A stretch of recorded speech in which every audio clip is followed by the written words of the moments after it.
আরজি করে মহিলা ডাক্তার ধর্ষণ ও খুন, মধ্যরাতে হামলা এবং ধর্মঘটে মহিলা আন্দোলনকারীদের উপর পুলিশ এবং তৃণমূলের গুন্ডা বাহিনীর আক্রমণের বিরুদ্ধে এবং গ্রেপ্তার হওয়া নেতাকর্মীদের নিঃশর্ত মুক্তির দাবিতে শনিবার এসইউসিআই কমিউনিস্ট দলের পক্ষ থেকে প্রতিবাদ দিবস পালিত হয়। এদিন বেলদা শহরেও দলের কর্মীরা মিছিল ও পথসভা করেন। মিছিল বেলদা কেশারি মোড় থেকে শুরু হয়ে ট্রাফিক স্ট্যান্ডে শেষ হয়। বক্তব্য রাখেন এসইউসিআই কমিউনিস্ট দলের লোকাল কমিটির নেতৃত্ব মানস কর, সুশান্ত পানিগ্রাহী সহ অন্যান্য নেতৃবৃন্দ। এসইউসিআই কমিউনিস্ট দলের দাবি, শুক্রবার তাদের ডাকা বাংলা বন্ধে মানুষ স্বতঃস্ফূর্তভাবে সমর্থন করেছেন, কিন্তু তৃণমূল ও পুলিশ অতি সক্রিয়তা দেখিয়েছে। দলের 266 জন নেতাকর্মীকে গ্রেপ্তার করেছে পুলিশ। 36 জন গুরুতর আহত হয়েছেন তৃণমূলীদের আক্রমণে। বিভিন্ন জায়গায় আন্দোলনকারীদের গ্রেপ্তার করা হয়েছে, কিন্তু তারা এখনো ছাড় পায়নি। মেদিনীপুরে 18 জন আন্দোলনকারীকে পুলিশ গ্রেপ্তার করলেও পুলিশ তাদের এখনো মুক্ত করেনি।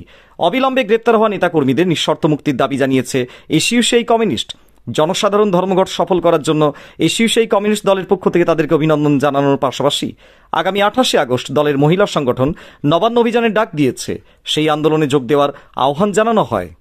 গতকাল এসইউসিআই কমিউনিস্ট দলের ডাকে আরজি করের ঘটনার প্রতিবাদে দোষীদের শাস্তির দাবিতে যে আমরা 12 ঘন্টার বাংলা বন্ধ রেখেছিলাম, পশ্চিমবাংলার সর্বস্তরের মানুষ স্বতঃস্ফূর্তভাবে এই আন্দোলনকে সমর্থন জানিয়েছেন, ধর্মঘটে সামিল হয়েছেন। কিন্তু আমরা গতকাল লক্ষ্য করলাম পশ্চিমবাংলার যে পুলিশ আরজি করে নিরাপত্তা দিতে পারেনি, ভাঙচুরের ঘটনায় অপরাধীদের গ্রেপ্তার করতে পারেনি, সেই পুলিশ গতকাল সারা রাজ্যে আমাদের 266 জন নেতাকর্মীকে গ্রেপ্তার করেছে। তার সঙ্গে তৃণমূলের গুন্ডা বাহিনী ছিল। সেই আক্রমণে 266 জন নেতাকর্মী যেমন গ্রেপ্তার হয়েছেন, 36 জন নেতাকর্মী গুরুতর আহত হয়েছেন, 9 জনকে হাসপাতালে ভর্তি করাতে হয়েছে। এই ঘটনার প্রতিবাদে আমাদের গ্রেপ্তার হওয়া নেতা কর্মীদের নিঃশর্ত মুক্তির দাবিতে আজকে সারা রাজ্য জুড়ে আমরা প্রতিবাদ দিবস পালন করছি। সেই প্রতিবাদ দিবসের কর্মসূচি হিসাবে বেলদাতেও আমরা প্রতিবাদ দিবসে মিছিল এবং পথসভা করলাম।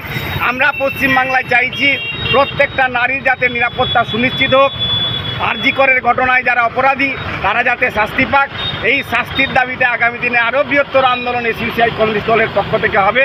আগামী 29 আগস্ট আমাদের মহিলারা নবান্ন অভিযান করবেন, এই আবেদন আমরা সর্বস্তরের মানুষের।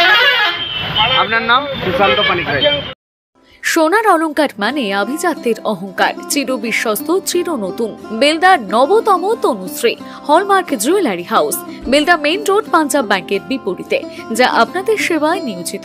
আপনি এখানে পাবেন 100% সোনা, রূপো ও ডায়মন্ড জুয়েলারির আধুনিক নিত্য নতুন ডিজাইনের সমস্ত গহনা। সব পছন্দের সেরা কালেকশনের গহনা পাওয়া যায়। Tanushree hallmark jewellery house, Belda main road, Punjab ব্যাংকের বিপরীতে। যোগাযোগ 9999339860 অথবা 9999349860। বিশেষ দ্রষ্টব্য, আমাদের এখানে গহনার মজুরিতে 10% ছাড় দেওয়া হয় এবং পুরনো হলমার্ক সোনার পরিবর্তে নতুন গহনা কেনার সময় কোনো খাত বাদ দেওয়া হয় না। Tanushree hallmark jewellery house, Belda main road, Punjab ব্যাংকের বিপরীতে।